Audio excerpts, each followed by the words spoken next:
My big question I've always wanted to learn from you is why you chose that photo for my cover. Me with my hands up. What spoke to you about that? Because there was like sexier photos. I think there was other ones, but for that one, and I think it had such a poignant message to it as well of me on that dock with my everything just out. So talk about how many photos you're looking through and why you chose that one of me. For your cover, I really wanted to show all of you. I wanted to show your beauty. I wanted to show your presence. I wanted to show your strength. I thought it was very important to not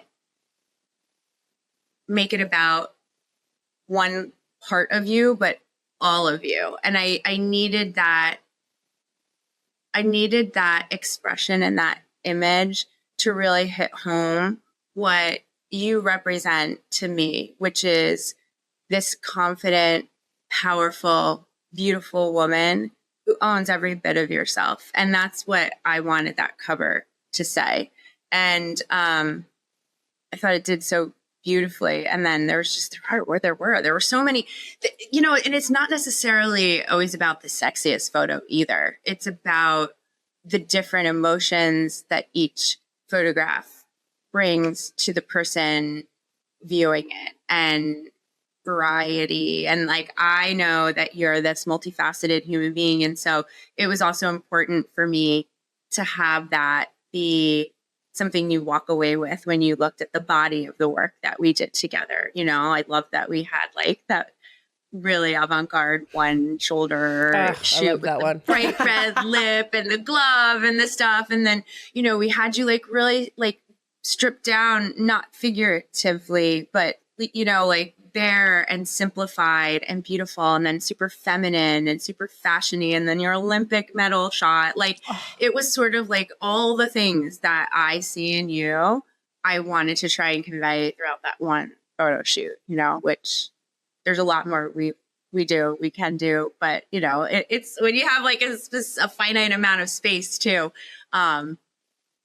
you pick those images that convey a range of emotions and a range of expression and variety. At least that's what I do when I'm looking at photos.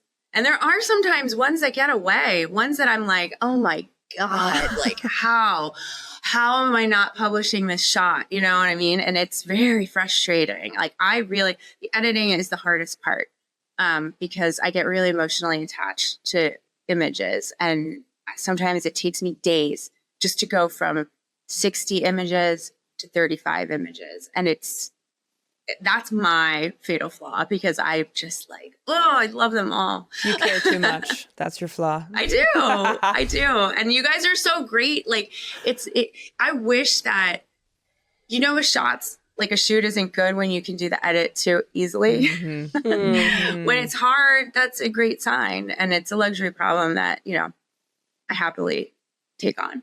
I attended one of Ilona's, the cover shoot. Olivia did the other one. And I think those ones were pretty seamless. But what are some of the things that you've seen derail a shoot? Oh, yeah. Like this most recent one. Oh, right. Oh, yeah. The cold snap. Pretty brutal. Like, we've had people miss their flights, and we've had, weird. I mean, actually, I got a lot. Pray tell. You got a lot because you've been doing this for a while. Yeah. I know. We know how old I am. You look. Sorry, MJ. I'm not trying to be on your. You look. First off, you look ethereal. Right now. Literally look so beautiful. Guys, I'm joking. No, we know you are. I'm wearing my vintage shirt. She's wearing her open vintage myself shirt. Up to this. Okay. Come on. Sometimes I'm like distracted. 94. No. It wasn't Florida's fault, by the way, that it was that cold. It was a freak occurrence. I feel bad. It was like a beautiful place, like Captiva Sanibel Island. Like I've actually personally vacationed there even prior to this shoot. Like it's gorgeous. I love it. But it was like a freakish cold shoot. And people were hypothermic and not prepared. And everyone came in like with a hoodie and that's it. But I'm not going to dwell on that. That was probably my hardest shoot, next to my shoot in Madagascar, when it literally, there was like people being, they called it tiring, where they caught these men that were accused of witchcraft. What? While we were shooting. I mean, it's not funny. I was in therapy for a long time, but I have to laugh about it because it was so insane. We were there for like 2 weeks and we were shooting on the beach. We were in this little place. this little area, and people were our friends there. We made friends with the locals, as we always do, because it's amazing. We go to these incredible places. And one day we were shooting, and all these people just started running down the beach with like machetes and other types of weapons and running by us while we were shooting. We were like, what's going on? And I looked down the beach, and there's this big bonfire that's happening. And I say to like our producer at the time, who was there, it's like, what's going on? This doesn't look normal. And he was like, oh, it's a political protest. And so say, okay, we keep shooting, and more people keep running by, and fire's raging. And then all of a sudden the producer taps me on the shoulder. He's like, you know what? He's like, I think we should wrap for the morning. Everyone should go back to their rooms, grab their passports, and we're going to take a boat to this little island that you want to shoot at anyway. He said, please don't ask me any questions. Just do this. And I'm like, okay, let's do this. So I'm like, all right, guys, like, get your passports. Let's go. And everybody was such a good little soldier and listened to me. So we spent the next 48 hours on this little island that was just tents with one bathroom, the entire team. And it was arena shake.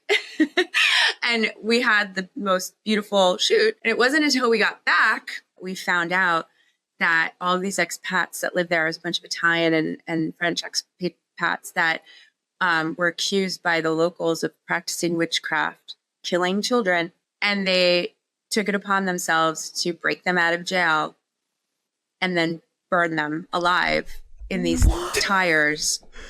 That was a rough one. That was a rough one. My God. It was like devastating. We didn't know how to function. I just like went around the table and like handed people Xanax because I was like, I'm sorry. Like, literally. I don't know how to help this situation. Like we were stuck there. We were, there was a curfew in place. And so it wasn't until the next day that we were allowed to fly out. And it was really wild and really intense. A lot of therapy. A lot of therapy for that one. It was wild. So when I'm like, it's cold. See, when I asked that question, I was expecting food poisoning. I really took it there, guys. I'm sorry. No, that's I'm sorry. That's the wildest thing. MJ, have you read your face, Ilona? You're like, because I didn't read this book, MJ. You should genuinely write a book, and we will review it in our book club. Because the stories you have, I mean, I don't have a story like that. Like one time on a shoot with you, people kept getting sick, and you're like, everyone needs to take a shot of tequila. I saw a video that tequila will kill the virus in your stomach. It's like, so she's like, we need to get tequila. Like, Dr. MJ. For MJ is like, everyone taking shots. And I was like, this is awesome. But you need to write a book, seriously. It worked, right? It was someone got nobody brown got tequila, it, and you were like, we need white. It needs to be the silver tequila. Go back. Tequila is scientifically proven to have medicinal qualities to it, and it kills the bad bacteria in your gut, especially when you're traveling to places like Mexico. Yeah. And my original boss literally used to like go to Mexico, and she would have a bottle every morning. She would wake up and take a shot of the tequila. And at first I was like, is she okay? Like, we have problems. But she was like, no, you need to also do this. And sure enough, people started getting sick. And then we all started taking, just one and done. And like, it just to like cover your gut, like cover the, whatever was going on in your stomach. And we were all okay. And it's ever since then. And when people started falling on that shoot, I was like, this calls for tequila. It's time. We should have been prophylactically. Like we should have been doing it like, from the minute we touched down, but I forgot. So love you being like, it's time. Bring out those silver it's tequila, time. please. We did. She was shooting. Ilona was shooting. And I was like, take this right now and drink it. I know it's 7:30 in the morning, but just do it. Listen to me.